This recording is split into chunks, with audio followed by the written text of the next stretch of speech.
الحمدللہ وحدہ والصلاة والسلام علی من لا نبی بعدہ اما بعد فاعوذ باللہ من الشیطان الرجیم بسم اللہ الرحمن الرحیم من عمل صالحا فلنفسه ومن اساء فعلیہا ثم الى ربکم ترجعون وَلَقَدْ آتَيْنَا بَنِي إِسْرَائِيلَ الْكِتَابَ وَالْحُكْمَ وَالنُّبُوَّةَ وَرَزَقْنَاهُمْ مِنَ الطَّيِّبَاتِ وَفَضَّلْنَاهُمْ عَلَى الْعَالَمِينَ وَآتَيْنَاهُمْ بَيِّنَاتٍ مِنَ الْأَمْرِ فَمَا اخْتَلَفُوا إِلَّا مِن بَعْدِ مَا جَاءَهُمُ الْعِلْمُ بَغْيًا بَيْنَهُمْ إِنَّ رَبَّكَ يَقْضِي بَيْنَهُمْ يَوْمَ الْقِيَامَةِ فِيمَا كَانُوا فِيهِ يَخْتَلِفُونَ۔ جس نے اچھا عمل کیا تو اس کا فائدہ خود اسی کو ہوگا، اور جس نے برا کیا سو اسی پر پڑے گا۔ پھر تم سب نے اپنے رب ہی کی طرف لوٹ کر جانا ہے، اور بے شک ہم نے اولاد یعقوب کو کتاب اور حکم اور نبوت عطا کی، اور پاکیزہ چیزوں سے انہیں روزی بخشی، اور تمام جہانوں میں انہیں بزرگی دی، اور ہم نے انہیں صاف شفاف اور واضح احکام دیے، لیکن وہ اختلافات میں پڑ گئے بعد اس کے کہ ان کے پاس علم و آگاہی پہنچی تھی۔ یہ سب کچھ آپس میں ضد کی وجہ سے تھا۔ بے شک تیرا رب قیامت والے دن ان کے درمیان فیصلہ فرمائے گا جن معاملات میں وہ اختلاف کیا کرتے تھے۔ آج ہماری سورہ الجاسیہ کی آیہ مبارکہ 17 تک کی تلاوت و ترجمہ کا شرف نصیب ہوا۔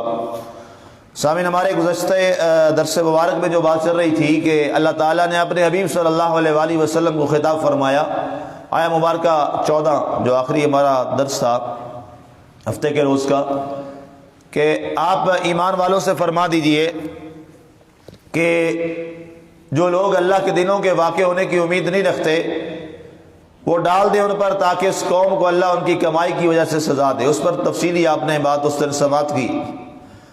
آگے ارشاد فرمایا گیا من عمل صالحا فلنفسہ۔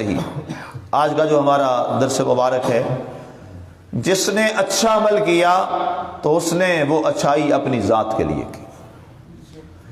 اب عمل صالح کا کرنا، عمل صالح کا انسان سے ظاہر ہونا، سب سے پہلی بات یہاں پر جو فرمایا گیا کہ وہ اپنے لیے کر رہا ہے، فرمایا جب بھی تم نیک راستے پر چلو گے اور نیکی کے راستے پہ آؤ گے تو ظاہر ہے تمہیں کچھ نہ کچھ مشکلات کا سامنا تو کرنا پڑے گا۔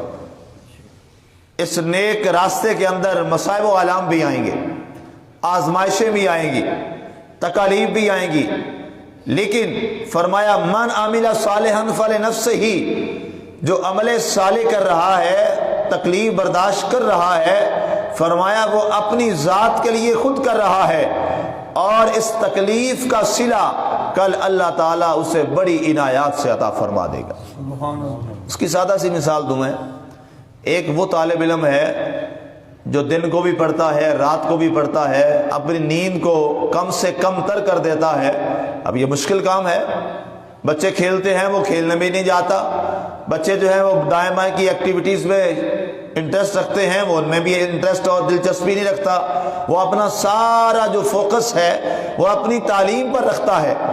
اور ایک دوسرا وہ طالب علم ہے جو عیاشیوں میں رہتا ہے، کھیل کود میں لگا رہتا ہے، ایجوکیشنل جو ایکٹیویٹیز اس کے علاوہ باقی جو تعلیمی سرگرمیوں کے علاوہ ہیں ان میں لگا رہتا ہے۔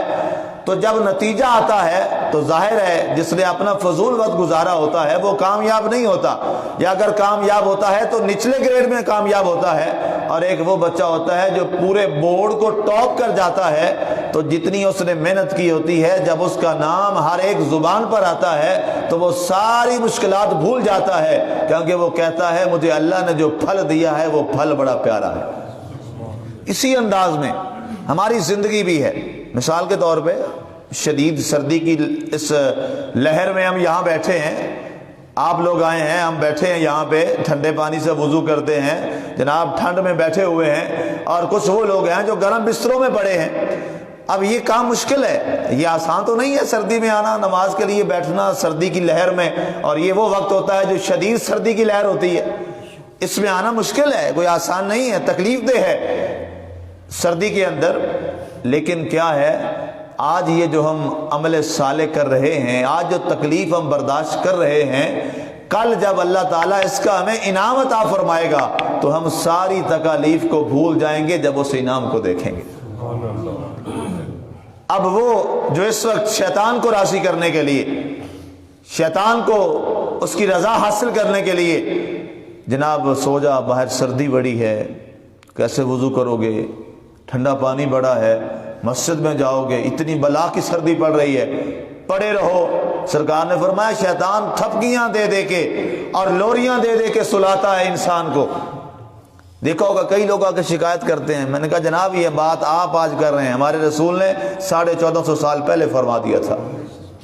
اور جی اذان جاگتے رہتے ہیں ہم، پتہ نہیں کیا ہوتا ہے، جب اذان کا وقت ہوتا ہے نیند آ جاتی ہے، جاگتے رہتے ہیں، ساری رات جاگتے رہتے ہیں، پتہ نہیں جی کیا ہوتا ہے، سمجھ نہیں آتی، جو ہی اذان کا ٹائم یا وقت ہوتا ہے تو پتہ نہیں کیا نیند آتی، پتہ ہی نہیں چلتا۔ میں نے کہا پتہ بڑا چلتا ہے، تمہیں لوریاں دینے والا لوریاں دیتا ہے، وہ تو اپنے مشن میں کامیاب ہو گیا، وہ شیطان تو اپنے نظریے میں کامیاب ہو گیا، لیکن تمہیں جس نے پیدا کیا تھا تم نے اس کے لیے کہاں تک محنت کی؟ اب یہ فرق ہے۔ تو اللہ نے فرمایا من عمل صالحا فلنفسہ، جو اچھا عمل کر رہا ہے، نیک عمل کر رہا ہے، وہ اپنی ذات کے لیے کر رہا ہے، اپنے لیے کر رہا ہے۔ ومن اساء فعلیہا، اور جو برائی کرتا ہے وہ کسی کے لیے برائی نہیں کرتا، اس کی سزا بھی اس کو خود ہی پڑتی۔ یہ نہیں ہوتا کہ برائی کوئی کرے اور اس کی سزا کوئی بھگتے، ایسا نہیں ہوتا۔ جس نے برا عمل کیا دنیا کے اندر، کل بروز حشر اس کو اس کا جواب دینا ہوگا اور اللہ کے حضور سے حاضر کیا جائے گا۔ آگے ارشاد فرمایا ثم الی ربکم ترجعون، اے لوگوں پھر تمہیں اپنے رب کی بہت بڑی بارگاہ میں لوٹایا جائے گا۔ اب یہ والا جو جملہ ہے کہ تمہیں اللہ کی بارگاہ میں لوٹایا جائے گا، یہ بنیادی طور پر ہمارے نیک اعمال یا برے اعمال اس کا ایک کنکلوژن اور نتیجہ ہے۔ انسان جب یہ نظریہ رکھتا ہے کہ مجھے کسی کو جواب دینا ہے، مجھے کسی کے حضور حاضر ہونا ہے اور مجھے اپنی ہر ایک بات کا حساب اور کتاب دینا ہے، یہاں اگر دنیا میں ہم کسی کو حساب دینا ہو تو ہماری جان نکلنے پڑ جاتی ہے کہ حساب کیسے دیں گے۔ تو جس رب نے حساب مانگا پھر اس کا کیا ہوگا؟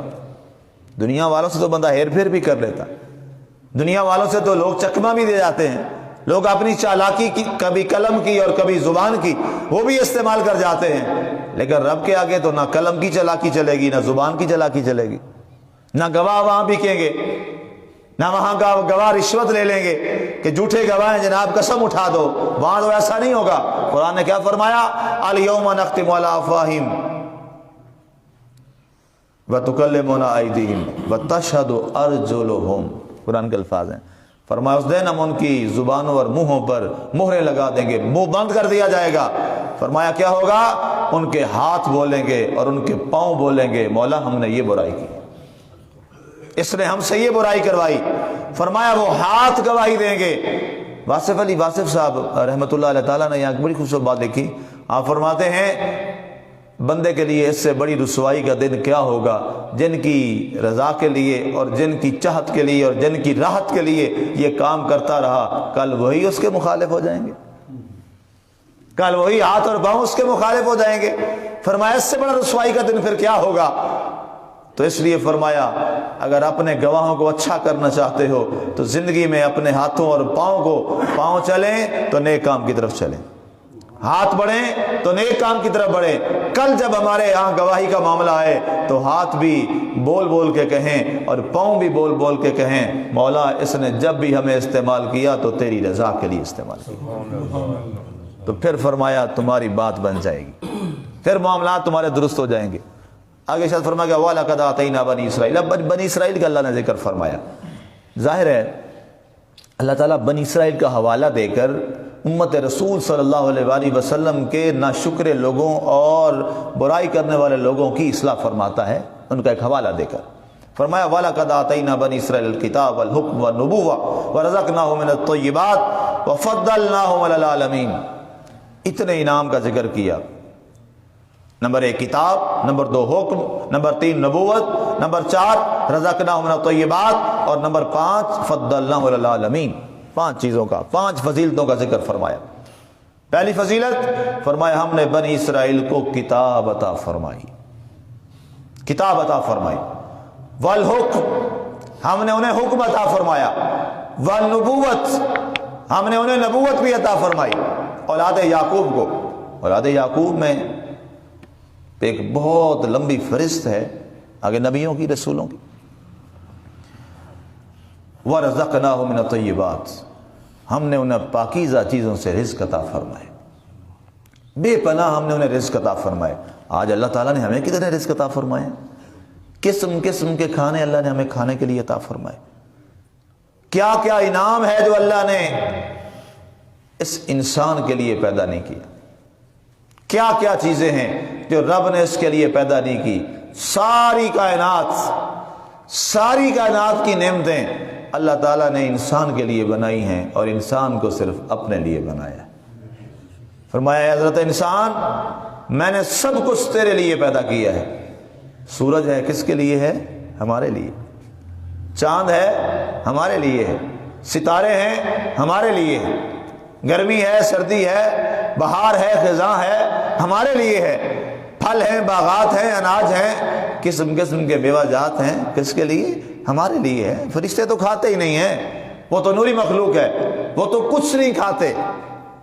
اللہ کی ذات کھانے سے ویسے پاک ہے، وہ تو اللہ الصمد ذات ہے، وہ تو بے نیاز ذات ہے۔ تو یہ ساری کائنات کی رنگینیاں کس کے لیے ٹھہری؟ انسان کے لیے ٹھہری۔ اور فرمایا اس کا انعام صرف ایک تو اس سے مانگتا ہوں، اس کے بدلے میں ایک صرف بات ہے، اور وہ یہ ہے کہ انسان سارا کچھ تیرے لیے ہے، تو صرف اپنے آپ کو میرے لیے مختص کر دے، میرے لیے اپنے آپ کو وقف کر دے، دنیا میں رہے، ہر چیز استعمال کر۔ اور فرمایا پھر یہ نہیں ہوگا کہ میں یہ کہوں گا کہ اس کا انعام تجھے میں نے دنیا میں دے دیا۔ فرمایا نہیں، جب تو آئے گا میری بارگاہ میں تو اس کے بدلے میں تجھے جنت عطا فرما دوں گا۔ دنیا میں بھی انعام آ گئے، اور کل بروز حشر بھی اللہ کے انعامات آ گئے۔ اور آگے فرمایا گیا وَآتَيْنَاهُمْ بَيِّنَاتٍ مِنَ الْأَمْرِ اور ہم نے انہیں صاف شفاف اور واضح احکام دیے۔ بنی اسرائیل، آپ کو میں نے پہلے بھی کسی شاید کوئی 10-12 دن پہلے ایک 10 میں بتایا تھا کہ بنی اسرائیل کی قوم وہ قوم تھی جس پر اللہ نے بڑے انعام کیے، بہت انعامات کی بوچھاڑ کر دی، لیکن ایسی بدبخت قوم تھی کہ انہوں نے اللہ تعالیٰ کی بارگاہ میں ہمیشہ ہی ناشکری والا معاملہ کیا۔ اللہ نے جگہ جگہ قرآن میں فرمایا، یہ ریپیٹیشن ہے اس لیے میں اس سے آگے بڑھ رہا ہوں اور ختم کر رہا ہوں۔ فرمایا کہ ہم نے انہیں بہت ساری نعمتیں دی اور انہوں نے اس میں اختلاف بھی کر دیا، ان کے پاس علم بھی آ گیا۔